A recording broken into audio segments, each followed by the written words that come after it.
Assalamualaikum warahmatullahi wabarakatuh. Innal hamdalillah nahmaduhu wa nasta'inuhu wa nastaghfiruh wa na'udzu billahi min shururi anfusina wa min sayyiati a'malina. Man yahdihillahu fala mudilla lahu wa man yudlilhu fala hadiya lahu. Asyhadu an la ilaha illallah wahdahu la syarika lahu wa asyhadu anna Muhammadan abduhu wa rasuluh. Allahumma salli ala Muhammad wa ala alihi wa sahabatihi wa man sara ala nahjihi wa ihtada bi hadihi wa sanna bi sunnatihi ila yaumil qiyamah. Ya ayyuhalladzina amanu taqullaha haqqa tuqatih wa la tamutunna illa wa antum muslimun. Allahumma 'allimna bima yanfa'una وانفعنا بما علمتنا وزدنا علما وتوفيقا والحقنا بالصالحين. أما بعد، masyarul muslimin jamaah salat subuh rahimani wa rahimakumullah. Alhamdulillah, pada kesempatan ini kita kembali melanjutkan majelis ilmu kita pada penjelasan kitab Taisirul Karim Ar-Rahman fi tafsir Kalamil Mannan. Dan alhamdulillah, pada pertemuan yang sebelumnya kita telah menjelaskan beberapa ayat yang terdapat di dalam surat Al-Hasyr, dan ayat yang terakhir yang kita jelaskan yaitu firman Allah Subhanahu wa taala, "Law anzalna hadzal Qur'ana 'ala jabal lara'aitahu khashi'an mutasaddi'an min khasyatillah wa tilkal amthalu nadribuha lin-nas la'allahum yatafakkarun." Pada ayat ini Allah Subhanahu wa taala menggambarkan kepada kita semua melalui satu perumpamaan berkaitan tentang pengaruh daripada Al-Qur'an,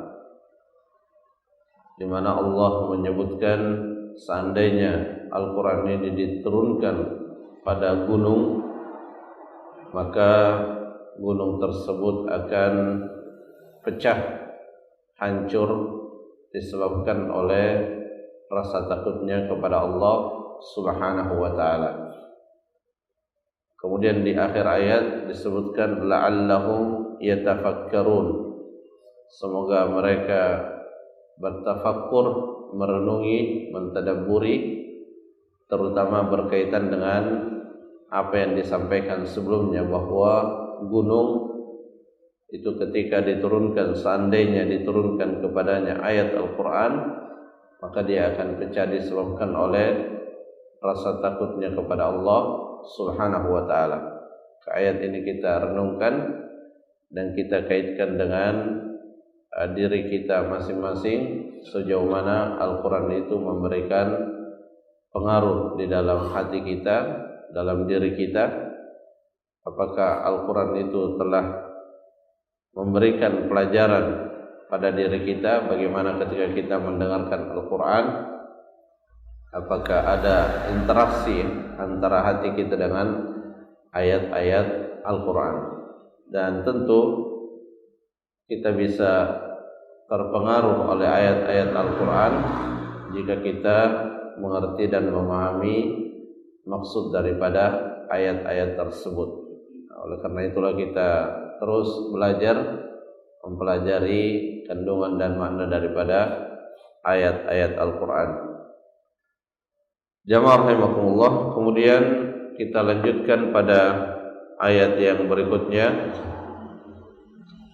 pada ayat yang ke-22, wallahu alladzi la ilaha illahu alimul ghaibi wasyahadah huwar rahmanur rahim.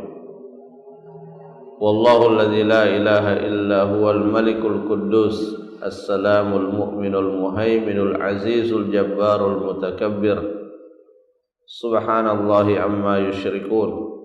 Wallahul khaliqul bari'ul musawwiru lahul asma'ul husna yusabbihu lahu ma fis samawati wal ard wa huwal azizul hakim.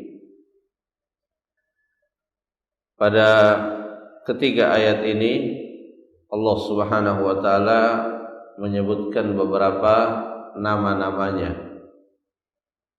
dan setiap nama-nama Allah Subhanahu wa taala selain menjelaskan tentang nama Allah, maka nama-nama tersebut juga secara otomatis menjelaskan tentang sifat-sifat Allah Subhanahu wa taala.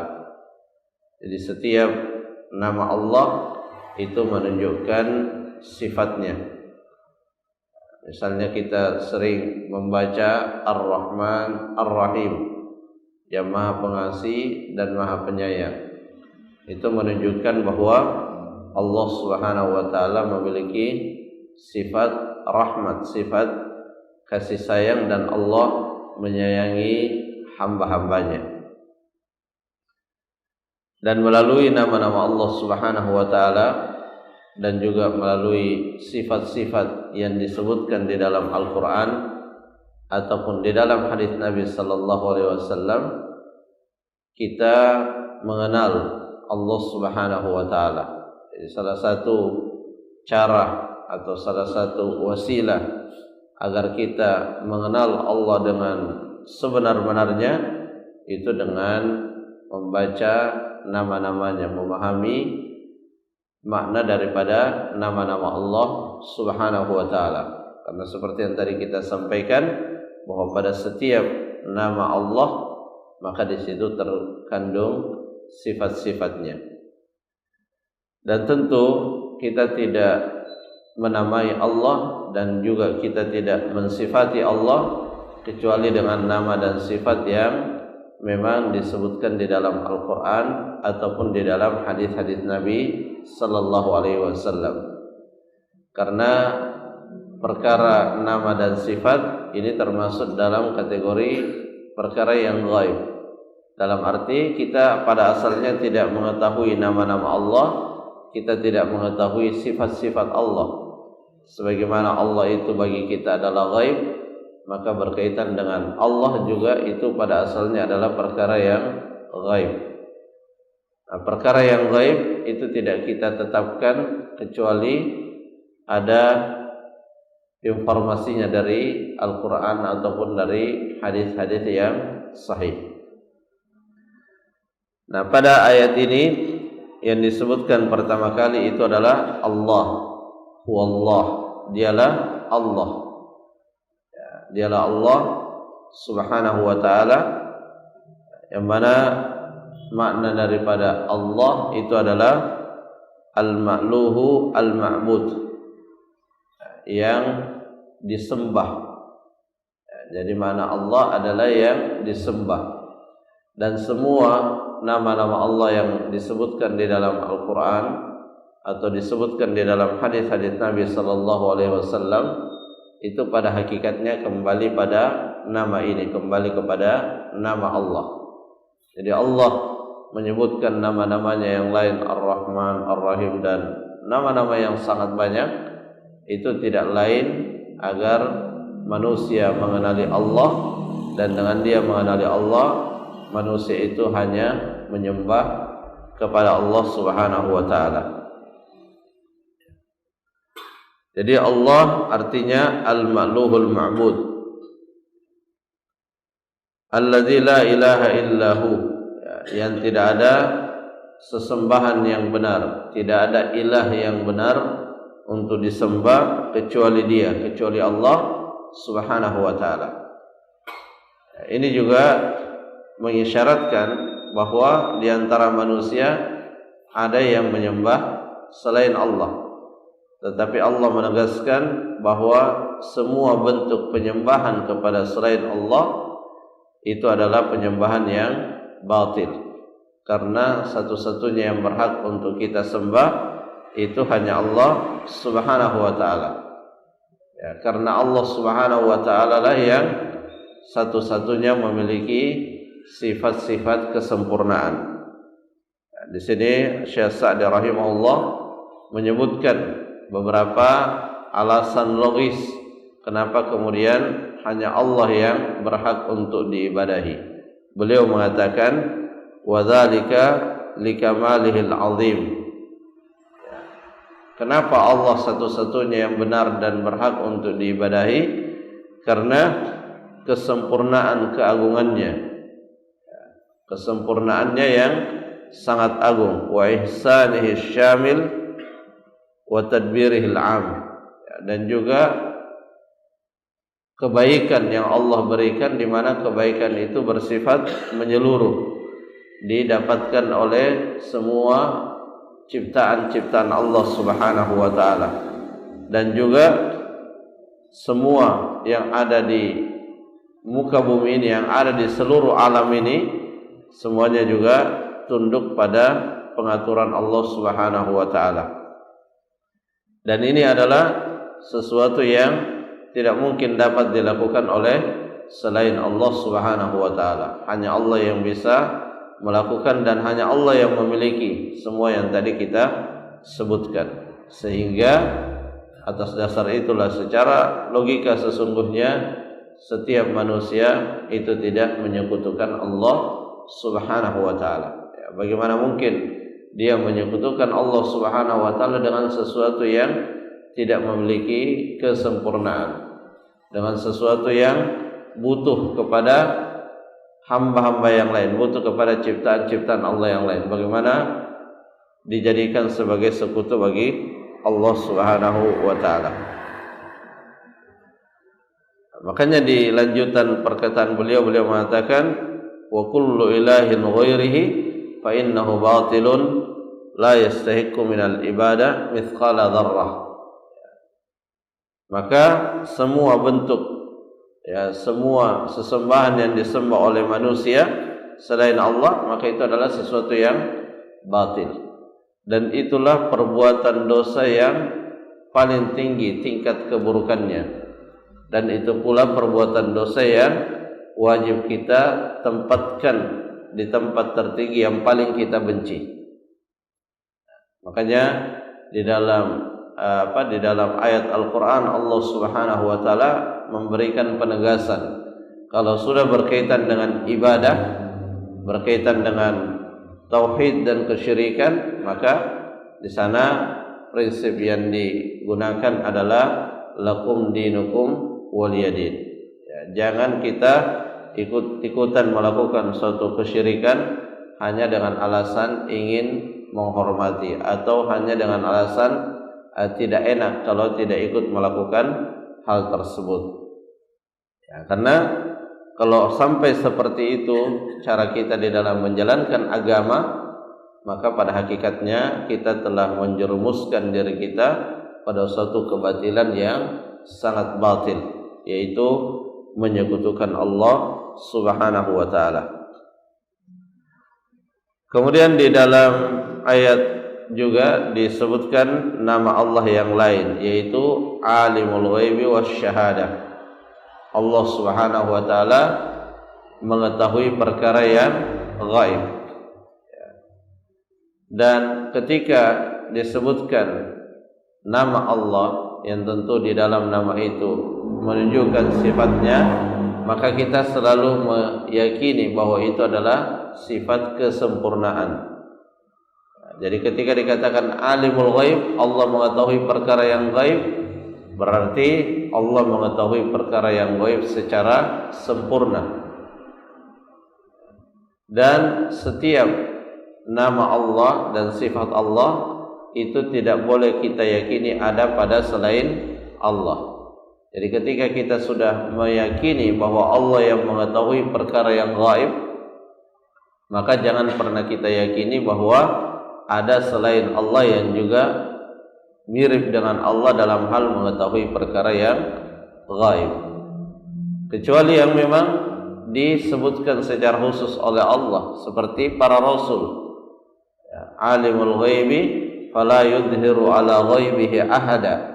Allah Subhanahu wa taala mengetahui perkara yang gaib, dan Allah tidak menampakkan perkara yang gaib itu kepada siapapun illa man irtada min rasul, kecuali yang Allah ridhai dari para rasul. Artinya para rasul terkadang mengetahui sebagian dari perkara gaib, tapi mereka mengetahui sebagian dari perkara gaib itu karena diberitahu oleh Allah. Dan tidak ada seorang pun selain dari para rasul yang mengetahui perkara-perkara yang gaib. Sehingga kalau ada pada zaman kita manusia, siapapun dia, mengklaim mengetahui perkara yang gaib, maka kita bisa memastikan bahwa itu adalah suatu kedustaan. Kalau kita tidak mendustakannya, apalagi kalau sampai kita mempercayainya bahwa dia benar mengetahui perkara yang gaib, maka itu artinya kita telah terjerumus di dalam kesyirikan. Kenapa terjerumus dalam kesyirikan? Karena kita telah menduakan Allah pada sesuatu yang termasuk bagian dari kekhususan Allah. Mengetahui perkara gaib itu kekhususan Allah. Ketika kita meyakini kekhususan Allah ada pada selain Allah, maka itulah hakikat daripada kesyirikan. Meyakini sesuatu yang khusus pada Allah ada juga pada selain Allah, itulah kesyirikan, dan kesyirikannya adalah syirik yang besar. Jadi Allah Subhanahu wa taala yang penting untuk kita kenali tentang Allah itu adalah alimul ghaib wasyahadah. Allah mengetahui yang gaib dan yang nampak. Dan ini juga sering disebutkan di dalam Al-Quran, terutama di akhir-akhir ayat Al-Quran disebutkan aliman, alim. Dan salah satu faedah yang kita dapatkan dengan kita mengetahui bahwa Allah Subhanahu wa taala itu Maha mengetahui adalah kita kemudian menjadi terawasi perbuatan-perbuatan yang kita lakukan, kita merasa terawasi oleh Allah Subhanahu wa taala. Sehingga meskipun dalam keadaan tidak ada yang melihat kita, dalam keadaan tidak ada yang mengenali kita, tetapi kita selalu meyakini bahwa kita dikenali, kita diawasi oleh Allah Subhanahu wa taala. Sehingga kita tetap mempertimbangkan boleh dan tidaknya dalam mengamalkan sesuatu, bukan karena ada orang yang melihat atau tidak ada orang yang melihat, tetapi karena kita meyakini bahwa Allah mengetahui apa yang kita lakukan. Dalam keadaan kita bersembunyi di tempat yang paling tersembunyi sekalipun, Allah Subhanahu wa taala mengetahui apa yang kita lakukan. Bahkan apa yang berkecamuk di dalam dada-dada kita, apa yang ada di dalam pikiran kita, Allah Subhanahu wa taala mengetahuinya. Di dalam Al-Quran itu sangat sering diulang-ulang bahwa Allah alimun bidzatis sudur. Allah mengetahui apa yang tersembunyi di dalam dada-dada kita. Ketika itu adalah keburukan, niat-niat yang buruk, rencana-rencana yang buruk, maka Allah Subhanahu wa taala memberikan kepada kita apa yang layak untuk kita dapatkan. Kalau yang di dalam pikiran kita itu adalah pikiran-pikiran kebaikan, maka insyaallah Allah memudahkan kita untuk melakukan kebaikan. Tetapi kalau yang berkecamuk di dalam dada kita itu adalah keburukan, maka juga yang layak untuk diberikan kepada orang seperti itu juga adalah keburukan. Jadi Allah menjelaskan namanya Alimul Ghaibi wasyahadah. Kemudian wa huwal azizul hakim. Dan Allah Subhanahu wa taala Al-Aziz, yang tidak terkalahkan. Allah Subhanahu wa taala tidak terkalahkan. Kemudian Al-Hakim, yang maha bijaksana. Kemudian pada ayat yang berikutnya Allah Subhanahu wa taala mengulang kembali, wallahu alladzi la ilaha illahu al-malikul quddus. Dan Allah Subhanahu wa taala mengulang sifat keilahiannya, wa annahul malik, bahwasanya Allah Subhanahu wa taala pemilik dan penguasa, li jami'il mamalik, pada semua apa yang ada di alam ini, di alamnya manusia, di alamnya jin, di alamnya malaikat, di alamnya makhluk-makhluk yang kita kenali dan tidak kita kenali, itu semuanya adalah milik Allah Subhanahu wa taala. Semuanya adalah milik Allah dan Allah Subhanahu wa taala yang menguasainya. Dan kepemilikan Allah dan penguasaan Allah itu adalah kepemilikan dan penguasaan yang sempurna. Kalau manusia memiliki, maka dia tidak memilikinya dengan sempurna. Kalau manusia menguasai, maka dia tidak menguasainya dengan sempurna. Kadang kita punya, kita memiliki, misalnya kita memiliki motor. Pagi-pagi kita mau pakai, ternyata tidak bisa bunyi. Maka ini adalah kepemilikan yang tidak sempurna. Saat kita ingin memakainya, ternyata kita tidak bisa memakainya. Atau kita menguasai, kita memiliki, maka kita yang menguasai. Kita punya kebun, kita sebagai penguasa di kebun itu. Tapi pada saat kita tidak berada di situ, bisa saja ada orang yang mengambil daripada isi kebun itu, karena memang kita tidak menguasainya secara sempurna. Allah Subhanahu wa taala memiliki dan menguasai, mengetahui apa yang terjadi di setiap apa yang dimiliki, sampai Allah mengatakan wa ma tasqutu min waraqatin illa ya'lamuha, sampai daun yang jatuh sekalipun itu Allah Subhanahu wa taala mengetahuinya. Jadi Al-Malik, Al-Malik yang menguasai dan memiliki. Al-Malik li jami'il mamalik fal alamul alawi was-sufli, baik itu yang di tempat yang tinggi ataupun di tempat yang rendah, wa ahlihi, dan yang ada di dalamnya, al-jami' mamalikun lillah fuqara'un mudabbarun, semuanya itu di bawah kepemilikan dan penguasaan Allah. Fuqara, mereka semua butuh kepada Allah Subhanahu wa taala. Tidak ada yang tidak butuh kepada Allah Subhanahu wa taala. Makanya rasa butuh kita kepada Allah itu ditunjukkan dalam bentuk doa. Dalam Al-Qur'an disebutkan orang yang enggan berdoa itu adalah orang yang mutakabbir. Dia orang yang sombong, karena dia tidak menunjukkan bahwa dia butuh kepada Allah Subhanahu wa taala. Dan salah satu rahasia dikabulkannya doa kita itu ketika kita berdoa kepada Allah dalam keadaan memang merasa sangat butuh kepada Allah Subhanahu wa taala. Jadi fuqara, fuqara. Jadi selalu dimunculkan dan dihadirkan dalam diri kita bahwa kita butuh kepada Allah. Meskipun mungkin dari sisi kenikmatan duniawi semuanya tercukupi, tempat tinggal, pakaian, anak keturunan, dan segala-gala yang kita butuhkan di dunia ini tercukupi. Tapi kita harus selalu merasa butuh kepada Allah, karena rasa butuh kita kepada Allah itu tidak hanya berkaitan dengan hal-hal yang bersifat duniawi. Kita butuh hidayahnya Allah, kita butuh untuk selalu mendapatkan taufik dari Allah, diberikan keistiqomahan, dan juga yang berkaitan dengan hal-hal duniawi. Kita butuh dijaga kesehatan kita. Banyak kebutuhan kita kepada Allah Subhanahu wa taala. Karena Allah bisa merubah keadaan seseorang dari yang tadinya sehat tiba-tiba kemudian menjadi sakit.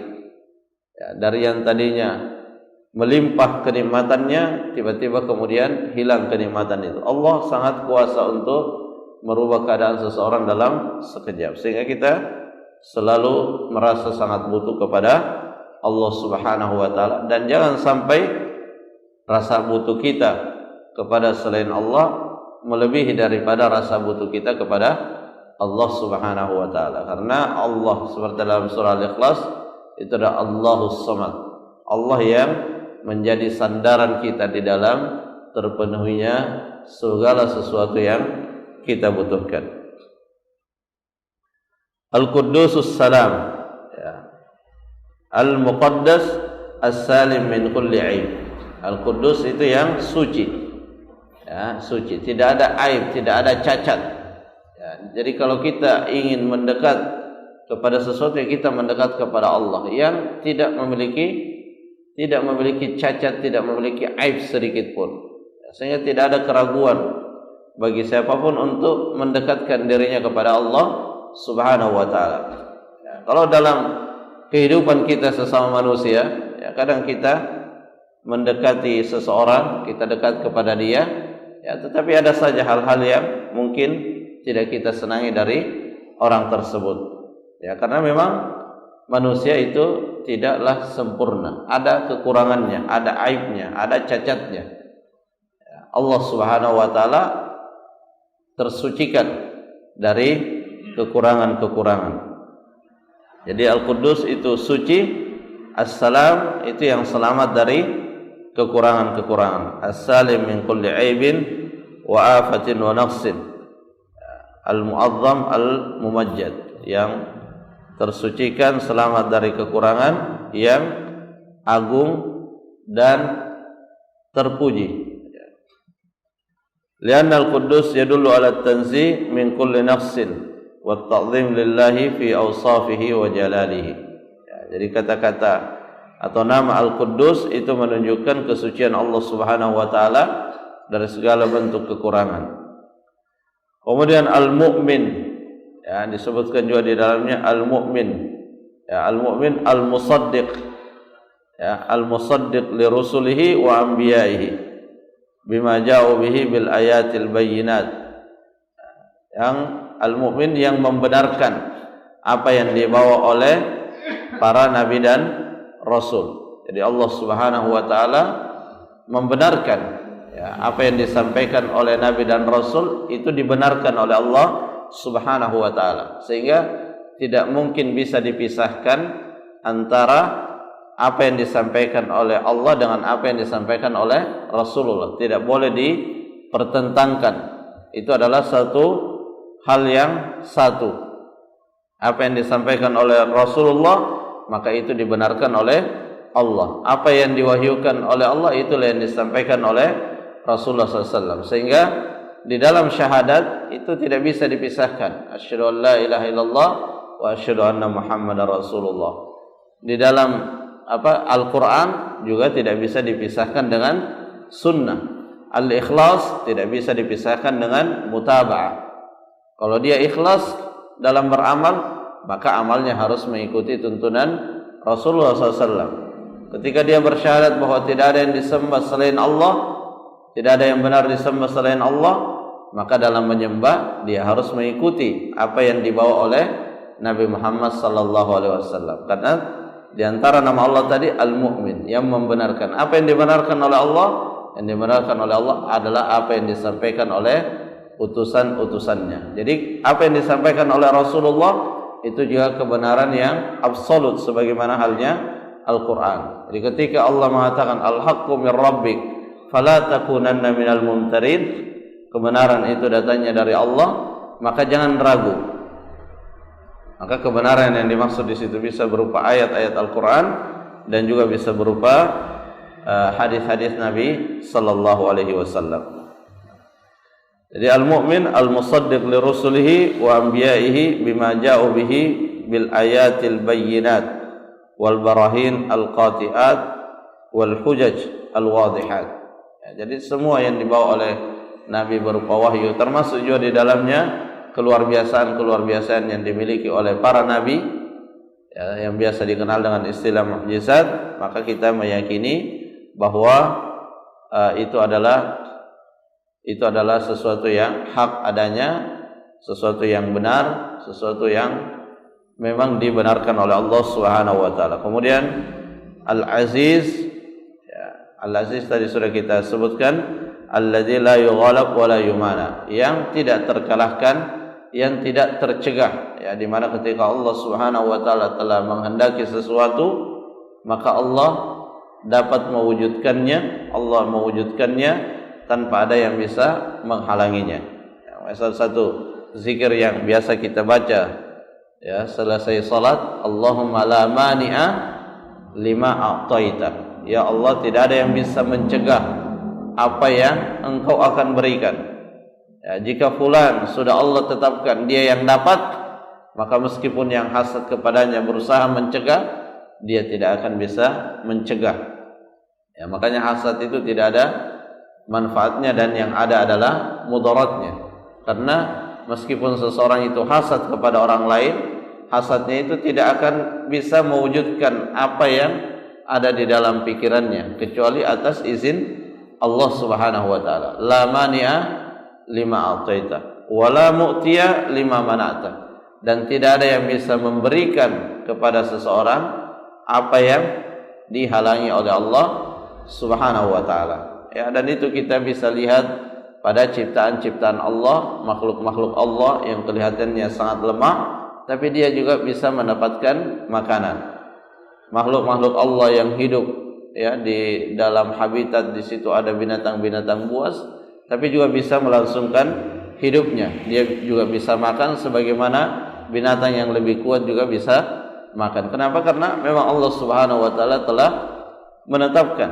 Ya, ketika Allah menetapkan bahwa makhluk yang lemah ini akan dapat rezeki, maka tidak ada yang bisa menghalanginya untuk mendapatkan apa yang telah menjadi bagiannya. Meskipun mungkin di sekitarnya ada binatang yang sangat buas, yang dia butuh makanan yang sama dengan apa yang dimakan makhluk yang lemah, tapi ketetapan Allah mengatakan itu miliknya makhluk yang lemah, maka pasti itu akan dimilikinya. Ya, dan ini adalah hal-hal yang ketika kita mengenali Allah berdasarkan nama-nama dan sifat-sifatnya, maka kita akan lebih mudah di dalam mengetahui hakikat-hakikat di dalam kehidupan kita, ya, sehingga kita memiliki cara pandang yang benar, sikap yang benar, dan kita tidak tergelincir dari pemahaman-pemahaman yang salah yang berkembang di dalam kehidupan dunia kita. Baik, mungkin itu yang bisa disampaikan. Semoga bermanfaat. Wallahu ta'ala a'lam bissawab. Subhanakallahumma rabbana wa bihamdik, asyhadu an la ilaha illa anta, astaghfiruka wa atubu ilaik. Assalamualaikum warahmatullahi wabarakatuh.